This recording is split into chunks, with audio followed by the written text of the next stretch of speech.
വേഗത്തിലൊരു തിരുവചന ഭാഗത്തേക്ക് നിങ്ങളുടെ ശ്രദ്ധയെ തിരിക്കാൻ ആഗ്രഹിക്കുന്ന യാക്കോബിന്റെ ലേഖനം 5-ാം അധ്യായം 17-18 വാക്യങ്ങൾ ആരെങ്കിലും വായിക്കാൻ പറ്റുമായിരിക്കുമോ? യാക്കോബിന്റെ ലേഖനം 5-ാം അധ്യായം 17-18 വാക്യം. നമുക്ക് സമസ്വഭാവമുള്ള മനുഷ്യനായിരുന്നു. മഴ പെയ്യാതിരിക്കേണ്ടതിന് അവൻ പ്രാർത്ഥനയിൽ അപേക്ഷിച്ചു.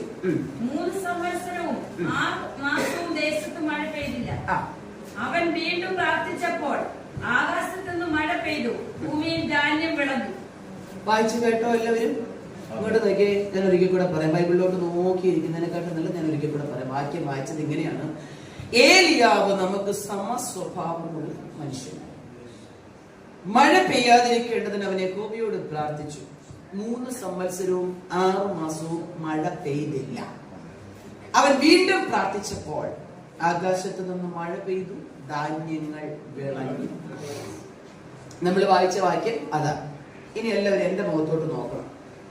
എനിക്ക് ഭയങ്കര നിർബന്ധമുണ്ടേ, ചില സമയത്തേ ഉള്ള നിർബന്ധം. ഇന്ന് എനിക്ക് ഭയങ്കര നിർബന്ധമാണ്. കാരണം നമ്മുടെ പ്രാർത്ഥനയുടെ രീതികളൊന്നും മാറും. ഈ ഹൈവേ ചർച്ച ഇങ്ങനെ കുറച്ച് പേരിൽ ഒതുങ്ങാൻ പാടില്ല. നിങ്ങൾ ഇരിക്കുന്നത് കർത്താവിന്റെ മടിയിലല്ല, പൈശാചിക മണ്ഡലത്തിന്റെ ആധിപത്യം കൊടികുത്തി വാഴുന്ന സ്ഥലത്താണ്. ഇവിടെ നിങ്ങൾക്ക് ഈ ശക്തി പോരാ, ഇവിടെ നിങ്ങൾക്ക് ഈ ബലം പോരാ. അപ്പൊ അധിക ബലം പ്രാപിക്കാനും അധിക ശക്തി പ്രാപിക്കാനും നിങ്ങളുടെ ഒറ്റ പ്രാർത്ഥനയിൽ ചിലത് നടക്കാനും ദൈവം എന്റെ ഹൃദയത്തിൽ ഇടപെട്ട് തന്ന വചനമായി ഞാൻ ഇവിടെ പറയുന്നത്. നിങ്ങൾ സാധാരണക്കാരല്ല എന്നുള്ളതിന്റെ തെളിവ് ഞാൻ പറഞ്ഞു വരുമ്പോ പറഞ്ഞോളാം. നിങ്ങൾ സാധാരണക്കാരല്ല. നിങ്ങൾ സാധാരണക്കാരായിരുന്നെങ്കിൽ നിങ്ങൾ ഇന്ന് ഇവിടെ വന്നിരിക്കില്ല. നിങ്ങൾ അസാധാരണ ദൈവസ്ഥാനത്തെ പേർന്നവരാണ്, അസാധാരണ ദൈവത്തിന്റെ കരുതലുകളുള്ളവരാണ്. അങ്ങനെയുള്ളവർക്ക് മാത്രമേ ഈ പന്തളത്തിൽ ഇവിടെ വന്നിരിക്കാൻ പറ്റുള്ളൂ. ദൈവം നിങ്ങളെ തിരഞ്ഞെടുത്തത് ഓർത്ത് പരമേർത്തി അപ്പനെ ഒന്ന് സ്തുതിച്ചേ. പട്ടുപോയെന്ന് ലോകം വിധി എഴുതിയ സ്ഥാനത്ത്, ഇനി ഒരിക്കലും ഉയരത്തില്ലെന്ന് വെല്ലുവിളിച്ച സ്ഥാനത്ത് എന്ത് പകൽ നിന്നെ ഇതിനകത്ത് കൊണ്ടുവന്ന് ഇരുത്തിയിട്ടുണ്ടെങ്കിൽ എന്റെ ദൈവത്തിന്റെ സ്നേഹത്തിന്റെ ആഴമാണ്, ആ ആത്മശക്തിയുടെ വലിപ്പമാണെന്ന് മനസ്സിലാക്കുക.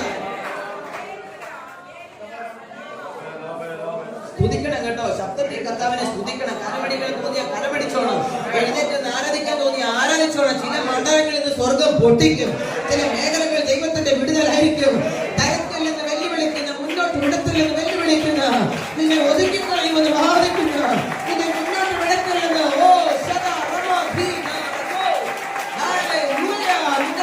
ആധിപത്യം ചെലുത്തുന്ന ചില പൈശാചിക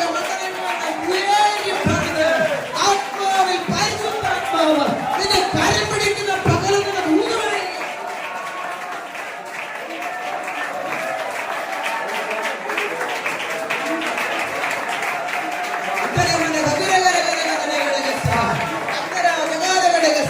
പഠിപ്പിക്കുന്ന ചില പോരുകൾ അടിയട്ടെ കർത്താവേ, പഠിപ്പിക്കുന്ന ചില പോരുകൾ അടിയട്ടെ, മനസ്സിനെ കെടുത്തുന്ന ചില മണ്ഡലങ്ങൾ പൊട്ടട്ടെ, ആത്മാവിൽ ചില സ്വതന്ത്രരാകട്ടെ. യേശുവിന്റെ നാമത്തില് ഇന്ന് പകൽ വചനം അവരുടെ ഹൃദയത്തിൽ കയറട്ടെ. പകലത്തിൽ ഒരു ദൈവപ്രവൃത്തി.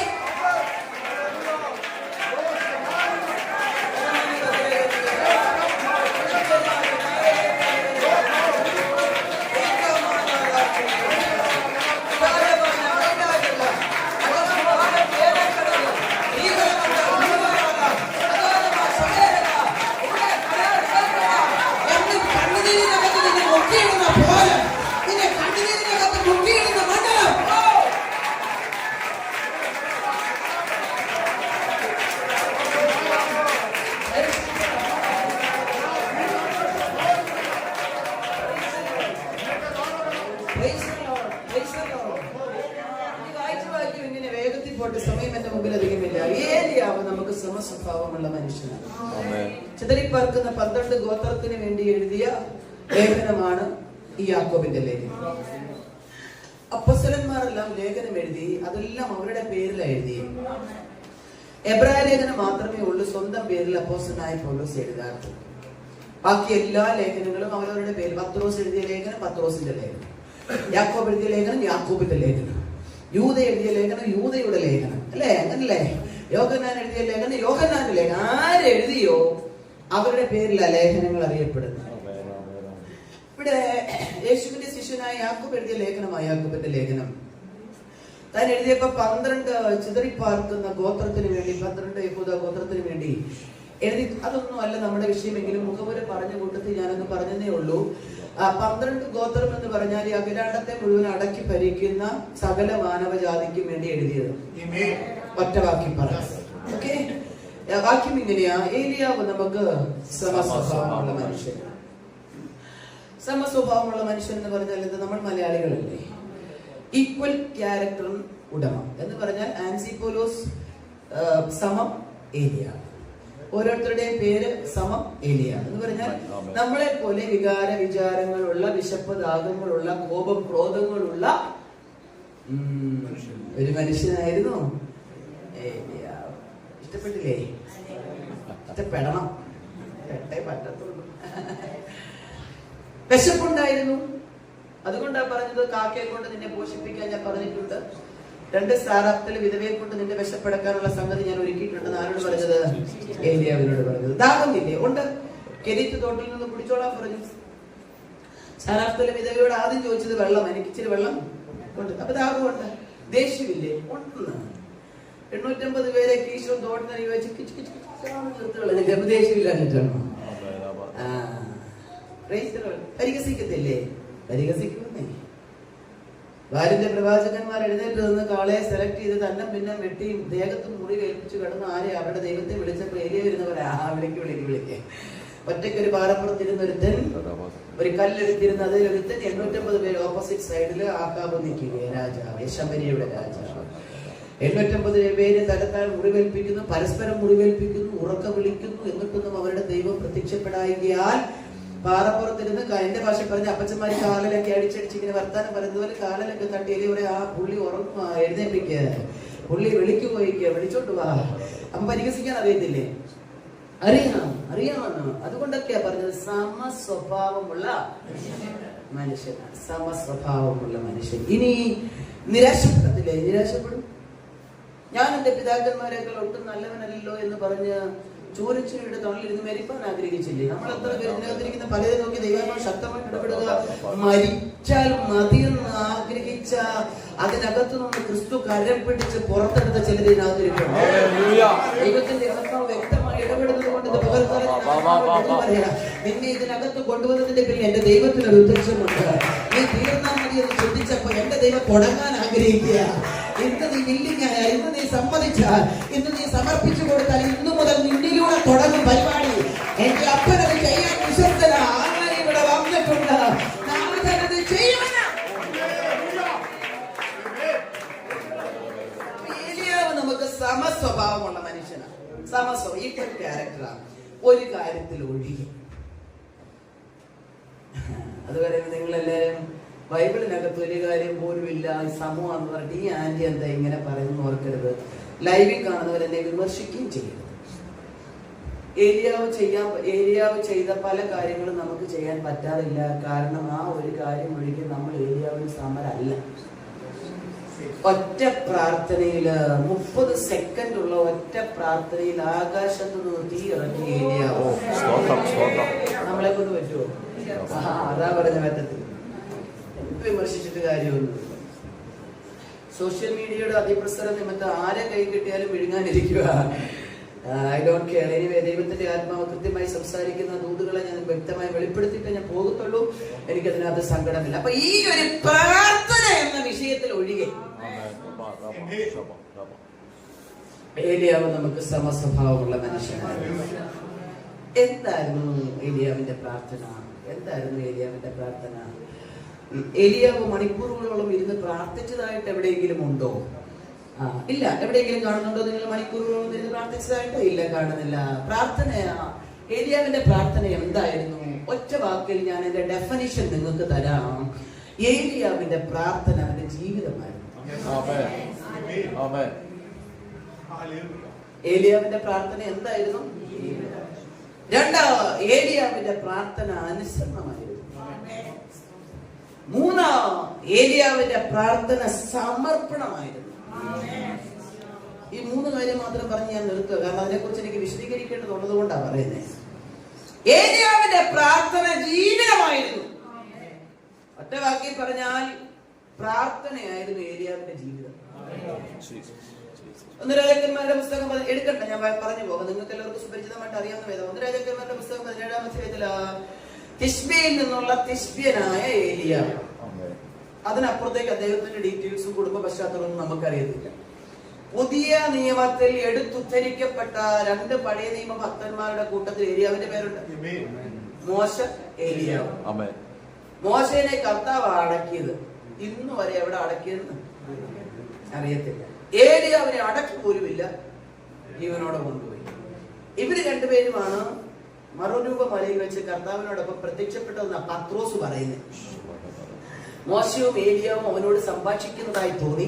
പത്രോസ് എന്നിട്ട് ചോദിക്കുന്നുണ്ട്, നാം ഇവിടെ ഇരിക്കുന്നത് നന്ന 3 പേർക്ക് 3 കുടിലുണ്ടാക്കട്ടെ എന്ന്. അപ്പൊ അവിടെ കണ്ടത് ആരെയായിരുന്നു? മോശേനെ, ഏലിയാവിനെ. ഇവർ 2 പേരും മോശ മരണം അവിടെ വെച്ച് അവൻ തീർന്നു, കർത്താവാണ്, യഹോവയായ ദൈവമാണ് അവനെ അടക്കിയതെന്നാ പറയുന്നത്. നെബോ പർവ്വത പിസ്ഗ കൊടുമുടിയിൽ വെച്ച് കനാൻ ദേശം കാണിച്ചതിന് ശേഷം. പക്ഷേ എവിടെയാണ് അടക്കിയതെന്ന് ഇന്ന് വരാരും കണ്ടിട്ടില്ല. ഏലിയാവ് മരിക്കാൻ ഒത്തിരി വട്ടം ആഗ്രഹിച്ച് ചൂരച്ചയുടെ കീഴെ പോയി കിടന്നെങ്കിലും അപ്പൻ അവനെ മരണം കാണാതെ എടുക്കപ്പെട്ടവരുടെ കൂട്ടത്തിൽ ഒരുവനാക്കി. ഇതിലൊക്കെ പ്രത്യേകതയുണ്ട് കേട്ടോ. അതല്ല എന്റെ സബ്ജക്ട്. ഇന്നലെ രാത്രി ശാരീരികമായി ബലഹീനത എന്ന് പറഞ്ഞാൽ എനിക്കറിയത്തില്ല, ഞാൻ ഇന്ന് വരുമെന്ന് ഓർത്തില്ല. പക്ഷെ ഞാൻ ഇന്ന് തീരുമാനിച്ചു, ഇന്നലെ രാത്രിയിലും ഇന്ന് രാവിലെയുമായിട്ട് ഞാൻ തീരുമാനിച്ചു, എത്ര വില കൊടുത്തും ഹൈവേ പോയിരിക്കും. 8:20 ഞാൻ ബെഡിൽ എഴുന്നേക്കുന്നത് ഇന്ന് രാവിലെ 8:20. അത്രയ്ക്ക് എനിക്കറിയാം ഇതിനകത്ത് ചിലത് കർത്താവ് ചെയ്യുമെന്നുള്ളത് കൊണ്ട് തന്നെ അത്തരത്തിൽ ശാരീരികമായി ബലഹീനപ്പെടുത്തിയത് എനിക്ക് നന്നായിട്ട് അറിയാം. മക്കളെ, നിങ്ങൾ സമർപ്പിച്ച ദൈവം ചിലതെന്ന് ചെയ്യും. തിശ്ബിയിൽ നിന്നുള്ള തിശ്ബ്യനായ ഏലിയാവ് ആഹാബിന്റെ കൊട്ടാരത്തിനകത്ത് നേരിട്ട് ചെന്നിട്ട് പറഞ്ഞു, ഞാൻ പറഞ്ഞിട്ടല്ലാതെ ഈ ആണ്ടുകളിൽ മഞ്ഞുമഴയും ഉണ്ടാകത്തില്ല. ഇത് വേണമെങ്കിൽ മന്ത്രിയുടെ കൈവശം കൊടുക്കുന്നില്ലേ, അഞ്ചൽക്കാർ മുഖേന്ദ്ര അകത്ത് അറിയിക്കത്തില്ലേ, ഭടന്മാരോട് അനുവാദം ചോദിക്കത്തില്ലേ? കർത്താവ് പറഞ്ഞു, ഒരൊറ്റ വിടില്ല കൊട്ടാരത്തിനകത്തേക്ക്. ഇവിടെ നമുക്ക് മന്ത്രി എടുത്ത് പോണേ പറ്റുമോ? എത്ര പോലീസുകാരോട് ചോദിക്കണം പെർമിഷൻ? ആരുടെയൊക്കെ ഓതറൈസ്? അന്നും അതുപോലെ തന്നെയാ. രാജാവിന്റെ കൊട്ടാരത്തിനകത്ത് കയറാൻ നിരവധി ഭടന്മാരും നിരവധി അദ്ദേഹത്തെ പ്രൊട്ടക്ട് ചെയ്യുന്ന ആൾക്കാരെല്ലാം നിൽക്കുന്നതിന്റെ നടുവിൽ കൂടെ ഒരു കൂസലുമില്ല. കർത്താവ് പറഞ്ഞു, ഞാൻ ചെയ്യും. അതാ പ്രാർത്ഥന അനുസരണമായിരിക്കും. ഇന്ന് ഞാൻ എല്ലാം ചെയ്തോളാന്ന് പറഞ്ഞ് ഏറ്റിട്ട് ഹൈവേയുടെ പുറത്തിറങ്ങി കഴിയുമ്പോൾ പറഞ്ഞ ചർച്ചിന് പുറത്തിറങ്ങി റോഡിലോട്ട് ചെന്ന് കഴിയുമ്പോഴത്തേക്ക് സാഹചര്യം ഒക്കെ കർത്താവിന് അറിയാമല്ലോ എന്ന് പറഞ്ഞിട്ട് ഓപ്പോസിറ്റ് ചെയ്യുന്നതല്ല ദൈവത്തിന് ഇഷ്ടം. ഏത് സാഹചര്യത്തിലും പറഞ്ഞ വാക്ക് നിൽക്കുന്ന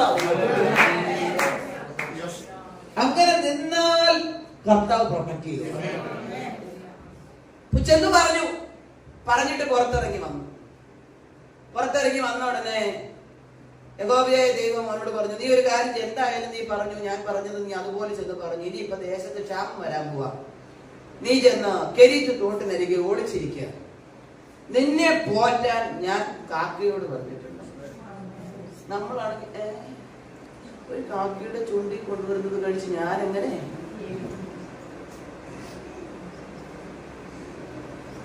സമസ്വഭാവമല്ലയോ?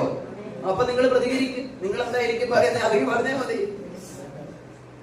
തോടൊക്കെ തോട്ടിൽ നിന്ന് കുടിക്കാം.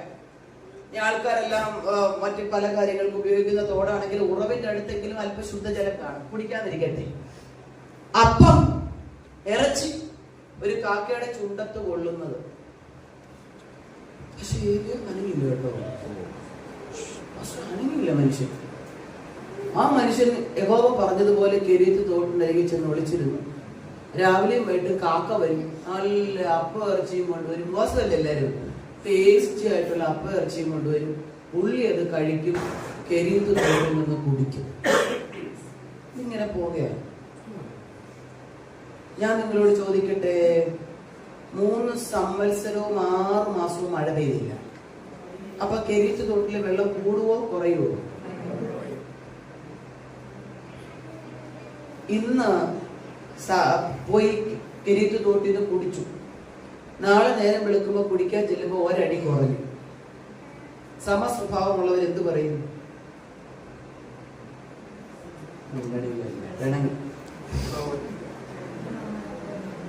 കർത്താവേ വറവാ, ഇത് എത്ര ദിവസം കാണും?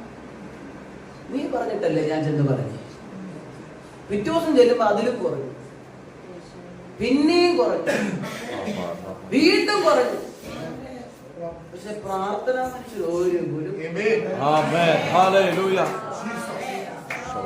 ഇനി തോട്ടിലെ വെള്ളം പറ്റിയാൽ നിന്റെ ജീവിതത്തിലെ വെള്ളത്തിന്റെ അളവ് കുറഞ്ഞുകൊണ്ടിരുന്നു.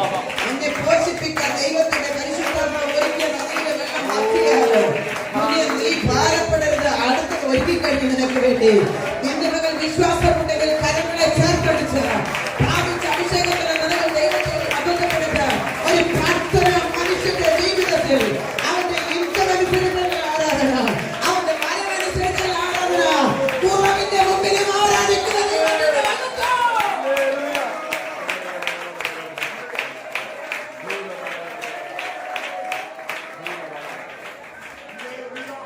Praise the Lord. ഓരോ ദിവസവും ഓരോ അടി വെച്ച് വെള്ളം കുറയാ. കാരണം അതിഭയങ്കര വെയില. പുള്ളിക്ക് ഒരു കുലുക്ക്. എന്തുകൊണ്ടാ പുള്ളിക്ക് അത് കുലുങ്ങാത്തത്? ഒറ്റ വാക്കി പറഞ്ഞ അദ്ദേഹത്തിന്റെ പ്രാർത്ഥന, അല്ലെങ്കിൽ ദൈവത്തിലുള്ള വിശ്വാസം, സമർപ്പണം. എന്താണ് പ്രാർത്ഥന? ഇതറിഞ്ഞാലല്ലേ പിന്നെ പറഞ്ഞിട്ട് കാര്യമുള്ളൂ. എന്താ പ്രാർത്ഥന? ഒരിക്കൽ യേശു തന്റെ ശിഷ്യന്മാരെ പ്രാർത്ഥിക്കാൻ പഠിപ്പിക്കാനായിട്ട് ശിഷ്യന്മാർ ആവശ്യപ്പെട്ടതനുസരിച്ച് പഠിപ്പിക്കുക. യേശുവിനോട് ചെന്ന ശിഷ്യന്മാർ ചോദിച്ചു, യേശുപ്പ ഞങ്ങളെ ഒന്ന് പ്രാർത്ഥിക്കാൻ പഠിപ്പിക്കണം, പ്രാർത്ഥിക്കാൻ പഠിപ്പിക്കണം.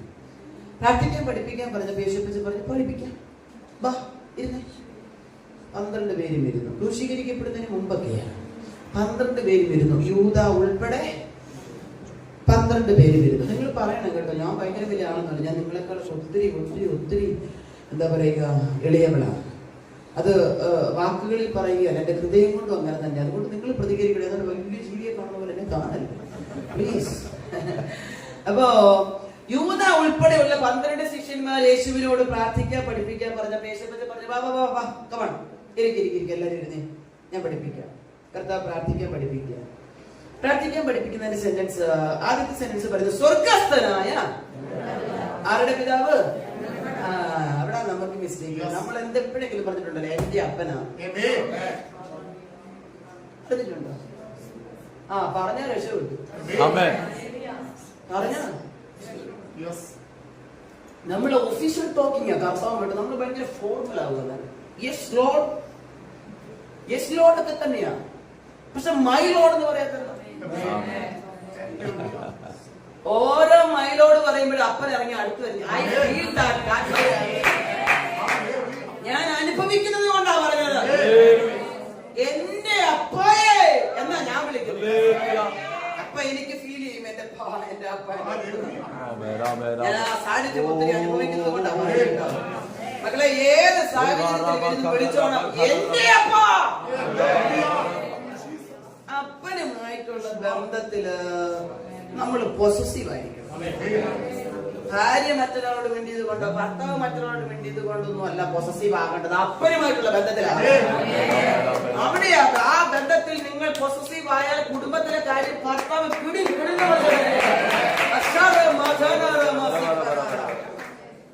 അങ്ങനെ പ്രാർത്ഥിക്കും. ദാവീദ് പറയുന്നത്, യഹോവ ഈ പ്രാർത്ഥന നമ്മുടെ ജീവിതത്തിനകത്ത് വേണം. കുഞ്ഞുങ്ങൾ പ്രത്യേകം ശ്രദ്ധിക്കണം കേട്ടോ മക്കളെ. യേശുവിനോട് പ്രാർത്ഥിക്കുക, എന്റെ യേശുപ്പായ എന്ന് വിളിക്കണം. എന്റെ മക്കളെ യൗവനക്കാരെ ശ്രദ്ധിക്കണം. നിങ്ങളെ ഏത് പ്രതിസന്ധിക്കകത്ത് പെടാതെ എന്റെ അപ്പൻ സൂക്ഷിക്കും. കാരണം എന്നറിയാം, നിങ്ങൾക്കൊരു പിതാവ് സ്വർഗത്തിലുണ്ടെന്നുള്ള അറിവാണ് ഏറ്റവും വലിയ അറിവ്. ഉലകത്തിൽ നിങ്ങൾക്ക് ജന്മം തന്ന അപ്പൻ നിങ്ങളുടെ കുടുംബത്തിനകത്ത് കാണും. പക്ഷെ ഉയരത്തിലൊരു അപ്പൻ, നിന്റെ ഉലകത്തിൽ ജന്മം തന്ന അപ്പന് വരാൻ പറ്റില്ലാത്ത പല മേഖലകളിൽ ഉയരത്തിലുള്ള അപ്പൻ നിനക്ക് വേണ്ടി ഇറങ്ങി വരണമെങ്കിൽ ആദരത്തിൽ നീ വിളിക്കണം.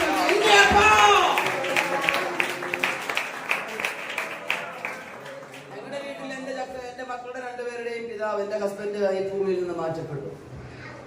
എന്റെ മക്കളെന്നോട് പറഞ്ഞു, ഇനി ഞങ്ങൾ ആരെ പപ്പ എന്ന് വിളിക്കും. കൊച്ചു കുഞ്ഞുങ്ങളൊന്നും ആയിരുന്നില്ല, 18 വയസ്സുണ്ട് പാസ്റ്റേ, 2 പെൺമക്കൾ. ആരെ ഞങ്ങൾ പപ്പ എന്ന് വിളിക്കും? ഞാൻ പറഞ്ഞു, ഉലകത്തിലെ ഉള്ളില്ലാത്തത്. നീ അറിയാതെ നിന്റെ കൈ പിടിക്കുന്ന ഒരപ്പൻ ഉയരത്തിലുണ്ട്. ഉലകത്തിൽ ജന്മം തന്ന അപ്പന് നിന്റെ പിന്നാലെ 24/7 നടക്കാൻ പറ്റത്തില്ല. അവരെ ഏൽപ്പിച്ച ഉത്തരവാദിത്തം ഭംഗിയായിട്ട് ചെയ്യും. പക്ഷെ ഉയരത്തിലൊരു അപ്പനുണ്ട്, 24/7 നിന്റെ കൂടെ നടക്കുന്ന യൗവനക്കാരോട് ഞാൻ പ്രത്യേകിച്ച് പറയാം, നിങ്ങൾ പ്രാർത്ഥിക്കുമ്പോൾ മക്കളെ എന്റെ യേശുപ്പ എന്ന് പറയണം. പപ്പ അടുത്തിരുന്നോട്ടെ, പപ്പയ്ക്ക് ഒന്നും തോന്നത്തില്ല. പപ്പയെ ഇരുത്തിക്കൊണ്ട് പറയണം എന്റെ യേശുപ്പൻ എനിക്കുണ്ടെന്ന് പറയണം. എന്റെ യേശുപ്പൻ വിളിക്കണം എന്റെ മക്കൾ കേട്ടോ, അങ്ങനെ വിളിക്കണം. എന്നിട്ട് പറഞ്ഞേ സ്വർഗസ്ഥനായ ഞങ്ങളുടെ പിതാവ് എന്ന് പറഞ്ഞാൽ 12 പേര് ഒന്നിച്ചിരിക്കുമല്ലയോ. സ്വർഗസ്ഥനായ ഞങ്ങളുടെ പിതാവ് എന്ന് പറഞ്ഞാൽ ഞങ്ങൾക്ക് 12 പേർക്കും ഉള്ളതാ, വേറെ ആർക്കും ഞങ്ങള് എന്ത് സ്വീറ്റാ. എന്റെ പപ്പ അത് പ്രാർത്ഥിക്കാൻ പഠിപ്പിച്ചിട്ട് ഇവര് തിരിച്ചു പറഞ്ഞപ്പോഴേ അപ്പന്റെ കണ്ണ് നിറഞ്ഞു കാണും അല്ലേ. ഓ, അത് സ്നേഹത്തിന്റെ ആഴം ഉണ്ടെങ്കിൽ ഇങ്ങനെയൊക്കെ പറയാനൊക്കെ തോന്നി. പിന്നെ എന്റെ പപ്പായാണ്, പിന്നെ എന്റെ അപ്പായാണ് പറയത്തില്ലേ കൊച്ചു കുഞ്ഞുങ്ങള്. മുതിർന്നു കഴിഞ്ഞാൽ പിന്നെ അപ്പനെ ആണ്ടിരിക്കുന്നു മൂപ്പര എന്ന് പറയുന്നത് അല്ല ഞാൻ പറഞ്ഞേ, മനസ്സിലാകുന്നുണ്ട്. ആണ്ടിരിക്കുന്നു മൂപ്പൻ, HOD, പല പേരുകൾ അപ്പന്മാർക്ക് ഇട്ടേക്കുന്നത്. Head of the department HOD, ഞങ്ങളുടെ മൂപ്പൻ, ഞങ്ങളുടെ CEO. ഞാൻ കേട്ടിട്ടുള്ളത് പിള്ളേരോട് പറഞ്ഞ പിള്ളേരുടെ കർത്താവിന്റെ പേരിൽ മഹത്വകരമായി ചെയ്യുന്ന ഒരാളാ. അതുകൊണ്ട് ഞാൻ പറഞ്ഞതാ, ഞങ്ങളുടെ കുടുംബത്തിന്റെ മെയിൻ സ്വിച്ച്. പിതാക്കന്മാർക്ക് മക്കളിട്ടേക്കുന്ന പേരാ മെയിൻ സ്വിച്ച്. അതിന്റെ അർത്ഥം മെയിൻ സ്വിച്ച് ഓഫ് ആയ വീട് ഫുൾ ഓഫ്. പറയല്ലേ കേട്ടോ, പറയല്ലേ മക്കളെ, പറയല്ലേ.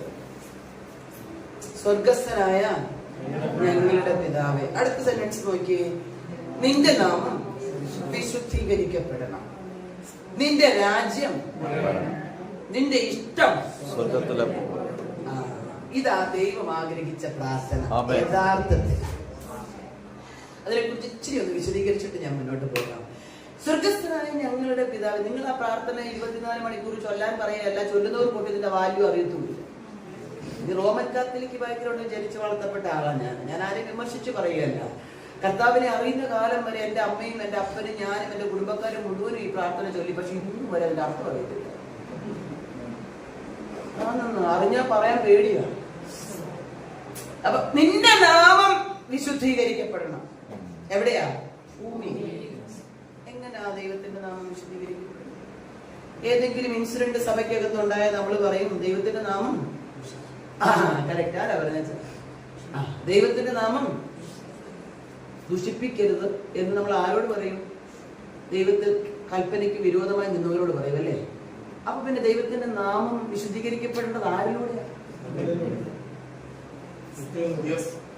മക്കളെ, ഒരു വ്യക്തിയിലൂടെ ദൈവത്തിന്റെ നാമം ദുഷിക്കപ്പെടുന്നുണ്ടെങ്കിൽ ആ വ്യക്തിയിലൂടെ അല്ലെങ്കിൽ വ്യക്തികളിലൂടെ വേണം ദൈവത്തിന്റെ നാമം മഹത്വീകരിക്കപ്പെടാൻ. അപ്പൊ ദൈവത്തിന്റെ നാമം മഹത്വീകരിക്കപ്പെടുത്തേണ്ടതിന്റെ ഉത്തരവാദിത്തം ആർക്കാ? ഉറക്കെ പറഞ്ഞു നമുക്കാണ് പറയാം. പേടിക്കുന്നതിനാ പറയുന്നത്, പറഞ്ഞേക്കുന്നതുകൊണ്ടാ. അവിടെ നിന്നൊരു ചോദ്യം ചോദിക്കാം. ഹൈവേ ചർച്ചിനെ നോക്കി ദൈവത്തിന്റെ നാമം മഹത്വീകരിക്കപ്പെടുന്നുണ്ടോ നമ്മളിലൂടെ? ഞാൻ പറഞ്ഞില്ലേ, ഇത് ഹൈവേ ആയി മാറണം. മാറണമെങ്കിൽ നമ്മൾ ഓരോരുത്തരും മാറണം. എത്ര പേർക്കുന്ന പകൽ പ്രാഗൽഭ്യത്തോടെ പറയാൻ പറ്റും എന്റെ ദൈവത്തിന്റെ നാമം എന്നിലൂടെ മഹത്വീകരിക്കപ്പെടുന്നുണ്ടെന്ന്? നിങ്ങൾ ഉപസിക്കുന്നതുകൊണ്ടാണോ മഹത്വീകരിക്കപ്പെടുന്നത്? നിങ്ങൾ പ്രാർത്ഥിക്കുന്നതുകൊണ്ടാണോ മഹത്വീകരിക്കപ്പെടുന്നത്? നിങ്ങൾ ദൈവത്തിന്റെ നാമം മഹത്വീകരിക്കപ്പെടത്തക്ക രീതിയിൽ എന്താ ചെയ്യുന്നത്?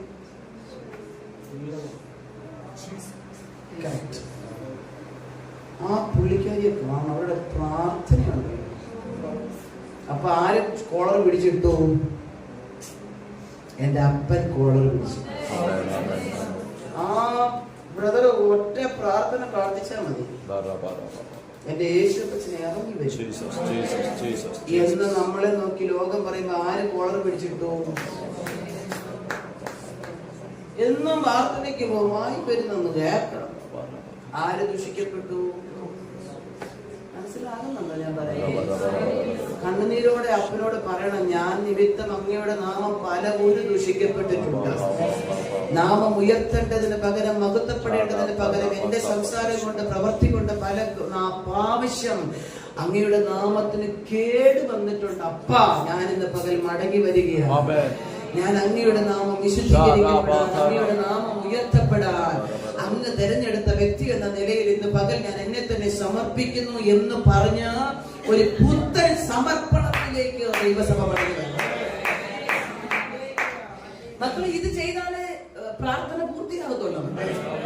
ഞാൻ നിങ്ങൾക്ക് പറഞ്ഞ് മനസ്സിലാക്കി, ഇത് ചെയ്താലേ പ്രാർത്ഥന പൂർത്തിയാകത്തുള്ളൂ.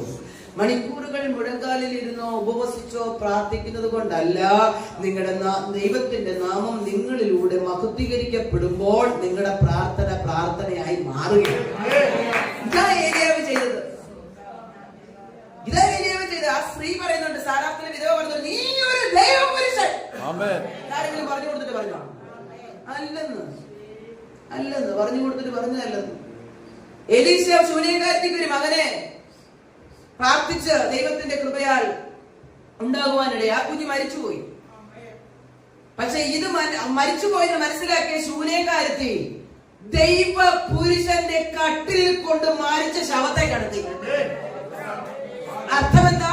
ഇവന്റെ കട്ടിലിൽ വ്യാപരിക്കുന്ന ഒരു അഭിഷേകം. ഇതാരെങ്കിലും പറഞ്ഞു കൊടുത്തിട്ടാണോ? കൂടെ കൂടെ നമ്മുടെ വഴിയായി കടന്നു പോകുന്ന അവനൊരു ദൈവ മനുഷ്യനാ. ഇതാരെങ്കിലും പറഞ്ഞു കൊടുത്തിട്ടാണോ? ഇതാ ദൈവത്തിന്റെ നാമം നമ്മളിലൂടെ മഹത്വീകരിക്കപ്പെടുന്നത്. മനസ്സിലാകുന്നുണ്ടോ? ഞാൻ പെന്തക്കോസ്തുകാരിയാണെന്നും കൈവച്ചിലെ മെമ്പറാണെന്നും, അല്ലെങ്കിൽ ഞാൻ ഇത്ര വർഷമായിട്ട് എന്തിനാ കുറ്റിയടിച്ചിരിക്കുന്നത്? വർഷങ്ങളുടെ പഴക്കം പറഞ്ഞ് എന്തിനാ കുറ്റിയടിച്ചിരിക്കുന്നത്? ക്രിസ്തുവിന് നമ്മളിലൂടെ തന്റെ നാമം ഉയർത്തപ്പെടാൻ പറ്റുന്നില്ലെങ്കിൽ നമ്മുടെ പാരമ്പര്യത്തിന്റെ കണക്ക് വ്യർത്ഥമല്ലേ? ഒരു മനുഷ്യനോടെങ്കിലും ഒരു തണുപ്പായി പെരുമാറാൻ പറ്റുന്നില്ലെങ്കിൽ നമ്മുടെ പ്രാർത്ഥന വ്യർത്ഥമല്ലേ? മുന്നിൽ വരുന്ന ഒരാളോടെങ്കിലും ജീവിക്കുന്ന ഒരു യേശുവുണ്ട്, അവൻ നിന്നെ സ്നേഹിക്കുന്നു എന്ന് പറയാൻ പറ്റുന്നില്ലെങ്കിൽ നമ്മുടെ ജീവിതം വ്യർത്ഥമല്ലേ? ഇവിടെ മക്കളെ നമ്മൾ മടങ്ങി വരേണ്ടത്. അത്ര സുഖിപ്പിക്കുന്ന കാര്യങ്ങളൊന്നും അല്ല ഞാൻ പറയുന്നത്, എനിക്കറിയാം. പക്ഷെ നിങ്ങൾ ഈ വചനം ഏറ്റെടുത്താൽ എനിക്ക് ഗ്യാരണ്ടിയോടെ പറയാൻ പറ്റും, കർത്താവ് നിങ്ങളുടെ തലങ്ങൾക്ക് മാറ്റം. ഒന്ന്, നിന്റെ നാമം വിശുദ്ധീകരിക്കപ്പെടണം. രണ്ട്, നിന്റെ രാജ്യം വരണം. എന്താ ദൈവത്തിന്റെ രാജ്യം? എന്താ ദൈവത്തിന്റെ രാജ്യം? റോമർ 16:17 പറയുന്നു, ദൈവരാജ്യമോ നീതിയും സമാധാനവും പരിശുദ്ധാത്മാവിൽ സന്തോഷവും. എന്നെടുത്ത് വായിച്ച് കൺഫ്യൂഷൻ ഉണ്ടെങ്കിൽ റോമാലേഖനം 14:17 വായിച്ച റോമർ 14:17. ദൈവരാജ്യം ഭക്ഷണവും പാനീയവുമല്ല, നീതിയും സമാധാനവും പരിശുദ്ധാത്മാവിൽ സന്തോഷവും മാത്രമേ. കേട്ടോ? പറഞ്ഞു കേട്ടോ? നിന്റെ രാജ്യം വരണം. ആരുടെ രാജ്യമാണ്? ദൈവത്തിന്റെ രാജ്യം. ദൈവത്തിന്റെ രാജ്യം എന്താ എന്ന് ചോദിക്കുമ്പോൾ സ്വർഗം ഭൂമിയിൽ വരുന്ന കാര്യം മാത്രമല്ല, നമ്മുടെ ഇടയിൽ വരേണ്ട ദൈവരാജ്യം ഇതാ: നീതിയും സമാധാനവും പരിശുദ്ധാത്മാവിൽ. എന്താ നീതി? ഉറക്കം വരുന്നുണ്ടോ? നിങ്ങൾക്ക് ഇഷ്ടമുള്ള കാര്യം ഞാൻ അതിലേക്ക് അടുത്ത് വരുക. പക്ഷെ ഇത് കേട്ടാലേ അതുകൊണ്ട് പ്രയോജനമുണ്ട്. എന്താ നീതി? എന്താ നീതിബോധം? ഇതെന്റെ ആരുടെയെങ്കിലും ഒരു മൊബൈലാണെന്ന് സങ്കല്പിക്കുക. ഇത് ആരുടെയെങ്കിലും ഒരു മൊബൈലാണ്. ഇത് ടവല, നിങ്ങൾക്ക് എല്ലാവർക്കും അറിയാം. എക്സാമ്പിളാ കേട്ടോ. ടവല് നോക്കി കാണിച്ച് മൊബൈലാന്ന് പറഞ്ഞൊന്നും പറയരുത്. എനിക്ക് ഭയമായി ഈ അഴുക്ക് ലോകത്തെ. ഇത് മൊബൈലാണെന്ന് സങ്കല്പിക്കൂ. ഇത് പാസ്റ്റ് അറിയാതെ ഇവിടെയോ എവിടെയെങ്കിലും വെച്ചിട്ട് താൻ സ്വസ്ഥാനത്ത് പോയിരുന്നു. എനിക്ക് മൊബൈൽ ഭയങ്കരമായിട്ട് ഇഷ്ടപ്പെട്ടു. ഞാൻ അങ്ങോട്ടും ഇങ്ങോട്ടും നോക്കി, പാസ്റ്ററൊക്കെ നോക്കി, വർത്താനൊക്കെ പറഞ്ഞുകൊണ്ടിരുന്നിട്ട് പയ്യെ സുഖമായിട്ടിരിക്കുന്നതൊക്കെ ചോദിച്ചു. ഇതെന്റെ പോക്കറ്റിനകത്ത് ആക്കാൻ എന്റെ മനസ്സ് വെമ്പുകയാണെന്ന് ഇരിക്കട്ടെ. ഈ മനസ്സ് ഇങ്ങനെ അയ്യോ ഇത് കൊള്ളാം, ബ്യൂട്ടിഫുൾ, എനിക്കെന്തായാലും വാങ്ങിക്കാൻ ഒക്കത്തില്ല, അതിനുള്ള സിറ്റുവേഷൻസ് ഇല്ല, എന്നാ പിന്നെ എടുത്തേക്കാം. ഇത് അകത്തിരുന്ന് പൈശാചിക മണ്ഡലം എന്നോട് മന്ത്രിക്കുമ്പോൾ വേറെ പണിയില്ലേ, എന്നെ കൊണ്ട് പാപം ചെയ്തു എന്ന് പറഞ്ഞ് എന്റെ ഹൃദയത്തോട് പറഞ്ഞ ആ മണ്ഡലത്തെ ഞാൻ ആത്മാവിൽ ജയിക്കുന്ന നീതി പോലെ.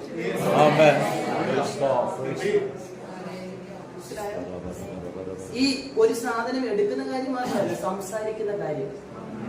നീ 2 എണ്ണം പറഞ്ഞേ അങ്ങോട്ട്, 2 എണ്ണം എന്നോലും നിന്നെ അങ്ങനെ പറഞ്ഞതല്ലയോ? എങ്ങനെ സമാധാനത്തോടെ 2 എണ്ണം തിരിച്ചു പറഞ്ഞില്ലേ കിടന്ന് ഉറങ്ങാൻ പറ്റും? ഫോൺ വിളിച്ചെങ്കിലും ഇത് നിന്റെ അകത്തിരുന്ന് പ്രേരിപ്പിക്കുമ്പോ അത് ചെയ്താൽ പാപം, അത് ചെയ്യാതെ പൈശാചിക മണ്ഡലമേ, എന്റെ അപ്പൻ എന്റെ കൂടെയുണ്ട്. എന്റെ അപ്പനെ എന്റെ അടുത്ത് നടക്കുന്ന വേലയൊന്നും എന്റെ അടുത്ത് നടക്കത്തില്ലെന്ന് പറഞ്ഞ് അതിനെ ആട്ടിക്കളഞ്ഞോ, അതാ നീതി. മനസ്സിലാകുന്നുണ്ട്? അങ്ങനെ ഓരോ കാര്യവും, ഞാൻ ജസ്റ്റ് പറയുന്ന കാര്യവും എടുക്കുന്ന കാര്യം മാത്രമേ പറഞ്ഞുള്ളൂ. പ്രവർത്തി, മറ്റുള്ളവർക്ക് വേദന ഉളവാക്കുന്ന ഒരു കാര്യം ചെയ്യാൻ ഹൃദയത്തിനകത്തിരുന്നു അവള് നിന്നോട് അങ്ങനെ ചെയ്തല്ലോ, അവൻ നിന്നോട് അങ്ങനെ ഇങ്ങനെ പറയുമ്പോ ഞാൻ എന്റെ അപ്പന്റെ മകളാണ്. ഈ നീതിബോധം നമ്മിൽ ഭരിക്കുന്നതാണ് ദൈവത്തിന്റെ രാജ്യം നമ്മുടെ ഇടയിൽ വരുന്നത്. അപ്പൊ നീതി നിങ്ങൾക്ക് മനസ്സിലായല്ലോ. നീതിയും സമാധാനം.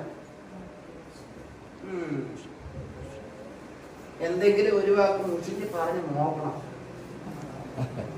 സ്വരം മാറി ഒന്ന് സംസാരിക്കണം, ഭാവം മാറി ഒന്ന് നോക്കണം. അപ്പൊ അറിയാം സമാധാനം വേർപെട്ട് വരുന്നത്. മക്കളെ, പിന്നെ എങ്ങനെ ദൈവരാജ്യം നമ്മുടെ നടുവിൽ വരും? നിന്റെ രാജ്യം വരണമേ എന്ന് പഠിപ്പിച്ചപ്പോ നമ്മുടെ അപ്പൻ ആഗ്രഹിച്ചതല്ലേ?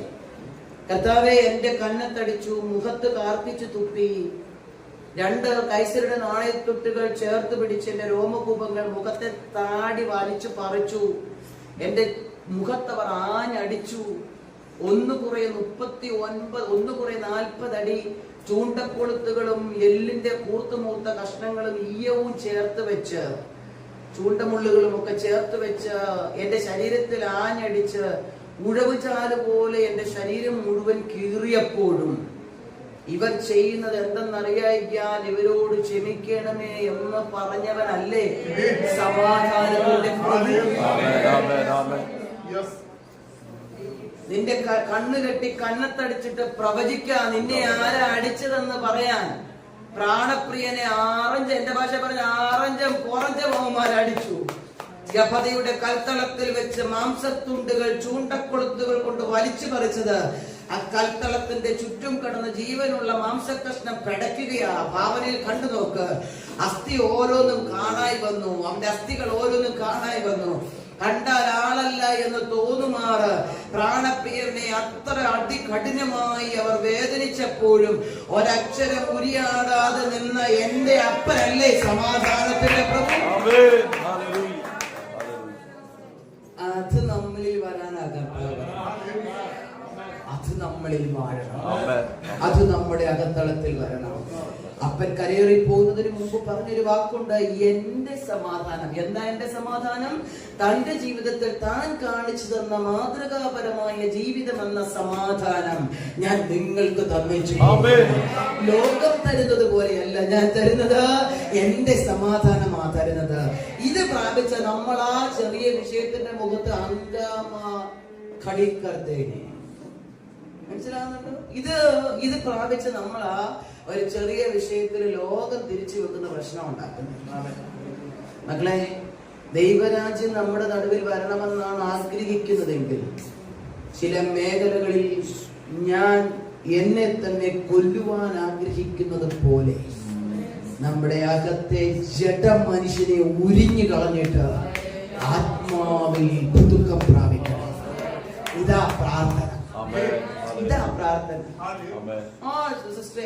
മുട്ടുമണ്ണിൽ എന്നെ വിളിക്കുന്ന കൃപാന്റി എന്നാണ്. നിങ്ങൾ ആരോടും പറയരുത്, കൃപാന്റി എന്നാണ് വിളിക്കുന്നത്. കാരണം പ്രാർത്ഥിക്കാൻ ഒത്തിരി ആൾക്കാർ വരും. ഒരു മടിയിട്ട് അമ്മച്ചെന്നെ വഴക്ക് പറയും, ശരീരം നോക്കാതെ വിളിക്കുമെന്ന് പറയും. എന്നെ ഏൽപ്പിച്ചേക്കുന്ന അത് ഞാൻ ചെയ്തില്ല, പിന്നെ ആര് ചെയ്യും? മനസ്സിലാകുന്നുണ്ടോ? പോകുമ്പോ പറയണം. ആ പുള്ളിക്കാരി ഉണ്ടല്ലോ, എന്നാണെന്ന് പറഞ്ഞാൽ കീറിക്കിട്ട് കുത്തിയാൽ അതാ അവരുടെ വിശ്വാസം, അവരുടെ ദൈവത്തിൽ അവർ ഇത് ഇതുവരെ പറഞ്ഞില്ലെങ്കിൽ ഇനി പറയിപ്പിക്കണം. എങ്കിൽ മാത്രമേ ദൈവരാജ്യം നിങ്ങളിലൂടെ വെളിപ്പെട്ടു എന്ന് വിശ്വസിക്കാൻ പറ്റത്തുള്ളൂ. 3 പരിശുദ്ധാത്മാവിൽ സന്തോഷം. ദൈവരാജ്യം എന്തൊക്കെയാ? നീതിയും സമാധാനവും പരിശുദ്ധാത്മാവിൽ. എത്ര പരിശുദ്ധാത്മാവിൽ നിറഞ്ഞ് ജമ്പ് ചെയ്ത് ആരാധിച്ചാലും പുറത്തിറങ്ങി കഴിയുമ്പോ സകലോചിച്ചു. പിന്നെ കടന്നില് കുത്തിയതുപോലെ മോഹം ഇരിക്കുന്നത്. ക്ഷമിക്കണം, ക്ഷമിക്കണം. എന്തിനാ ഇത് പറയുന്നത് അറിയോ? ഈ പാവസ് ഈ പെൺപിള്ളനെ അല്ലാതെ വേറെ ആരെയും വിളിച്ചു വരുത്താൻ ഇല്ലായിരുന്നു എന്ന് ചോദിക്കരുത്. നിങ്ങളെ പുറത്തു കൊണ്ടുവരാൻ ദൈവം എന്നെ കൊണ്ടുവന്നതാണ്. നമ്മുടെ മുഖം കാണുമ്പോ ഞാൻ പറയുന്ന മോശയുടെ ത്വക്ക് പ്രകാശിച്ചതുപോലെ അത് കാണുമ്പോ പറയാൻ ആർക്കും ഇല്ലാത്ത എന്തോ ഒരു പ്രത്യേകത ഈ അച്ഛൻ എനിക്ക് ഒത്തിരി ഇഷ്ടപ്പെട്ടു. സ്മൈലിംഗ് ഫേസ് വന്നപ്പോൾ ഞാൻ പറഞ്ഞ മനസ്സിലാകും. ഞാൻ പറയുന്നത് നിങ്ങൾക്ക് മനസ്സിലാവും. നിങ്ങൾക്ക് പിണക്കം വരുന്നുണ്ടോ എന്നോട്? മക്കളെ, നമ്മൾ മാറണം. അതിനാ പറയുന്നത്. വീട്ടിനകത്ത് ഭക്ഷണമില്ലെങ്കിലും, ധരിപ്പാൻ വസ്ത്രമില്ലെങ്കിലും, സമാധാനമില്ലെങ്കിലും, ശരീരം മുഴുവൻ രോഗവും ദീനവുമാണെങ്കിലും നിന്റെ മുഖം കാണുമ്പോൾ പറയും ആർക്കുമില്ലാത്ത എന്തോ അവളുടെ അകത്തുണ്ട്, ആരും പ്രാപിക്കാത്ത എന്തോ അവന്റെ അകത്തളത്തിലുണ്ട്, ആർക്കുമില്ലാത്തൊരു പ്രത്യാശ ഹൃദയത്തിനകത്തുണ്ട്. ആ ദൈവമാണെന്നറിയാൻ അവർക്കൊരു ആകാംക്ഷ വരണം. ഇതുകൊണ്ടാ കർത്താവ് പറഞ്ഞത് നിന്റെ രാജ്യം ഭൂമിയിൽ വരണം. പരിശുദ്ധാത്മാവിൽ നടക്കുന്ന ഒരു വ്യക്തി സോട്ടും കൂട്ടും വിട്ട് ഭയങ്കര കഷ്ടപ്പിൽ ആരോടും മിണ്ടാതെ ചിരിച്ചാതെ ഇതല്ല എന്റെ അകത്ത് വസിക്കുന്ന പരിശുദ്ധാത്മാവിന് ഇതിന്റെ മുഖം കണ്ടാലാണ്. അതിനെ വചനം പറഞ്ഞ ക്രിസ്തുവേശുവിലുള്ള ഭാവം തന്നെ നിങ്ങളിലും ഉണ്ടായിരിക്കട്ടെ. ക്രിസ്തുവേശുവിന്റെ ഭാവം എന്തായിരുന്നു? ക്രിസ്തുവേശുവിന്റെ ഭാവം എന്തായിരുന്നു? അപ്പനെ കാണുമ്പോഴേ പൈശാചിക മണ്ഡലം ഓടുമായിരുന്നു. സമയത്തിന് മുമ്പേ നീ ദണ്ഡിപ്പിക്കാൻ വന്നത് എന്തെന്ന് ചോദിക്കുമായിരുന്നു. അപ്പനെ കാണുമ്പോഴേ സുറഫീക്കാരിയാണെന്നോ കനാന്യക്കാരിയാണെന്നോ അല്ലെങ്കിൽ ആരാണെന്നോ രക്തസ്രാവമുള്ളവളാണെന്നൊന്നും നോക്കാതെ അവൾ ഓടിച്ചെന്ന് അപ്പനോട് പറയാൻ തോന്നുമായിരുന്നു, എനിക്ക് വേണ്ടിയൊന്ന് പ്രാർത്ഥിക്കാൻ. ഇതാണ് ദൈവത്തിന്റെ രാജ്യം ഭൂമിയിൽ. ഞാൻ അഭിഷേകം പ്രാപിച്ചു, ഞാൻ ആത്മശക്തി പ്രാപിച്ചു, ഞാൻ പരിശുദ്ധാത്മാവിലാണ് നടക്കുന്നതെന്ന് പറഞ്ഞ് പരിശുദ്ധാത്മാവിന്റെ ഫലങ്ങളും അപ്പന്റെ സ്വഭാവവും നമ്മളിൽ ഇല്ലെങ്കിൽ എങ്ങനെ ദൈവത്തിന്റെ രാജ്യം നമ്മുടെ നടുവിൽ വരും? ദൈവത്തിന്റെ രാജ്യം ഭൂമിയിൽ നമ്മുടെ നടുവിൽ വന്നില്ലെങ്കിൽ നമ്മളെങ്ങനെ സ്വർഗരാജ്യത്ത് പോകും?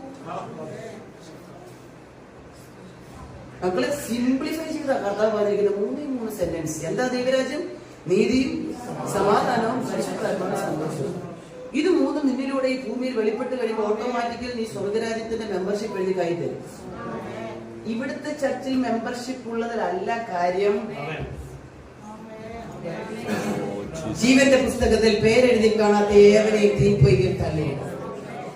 ആ പുസ്തകത്തിൽ രജിസ്റ്ററിൽ പേരുണ്ടോ? അതിന്റെ കാര്യം. അത് പേരെഴുതി ചേർക്കണമെങ്കിൽ ഈ ദൈവരാജ്യം നമ്മളിൽ വരണം.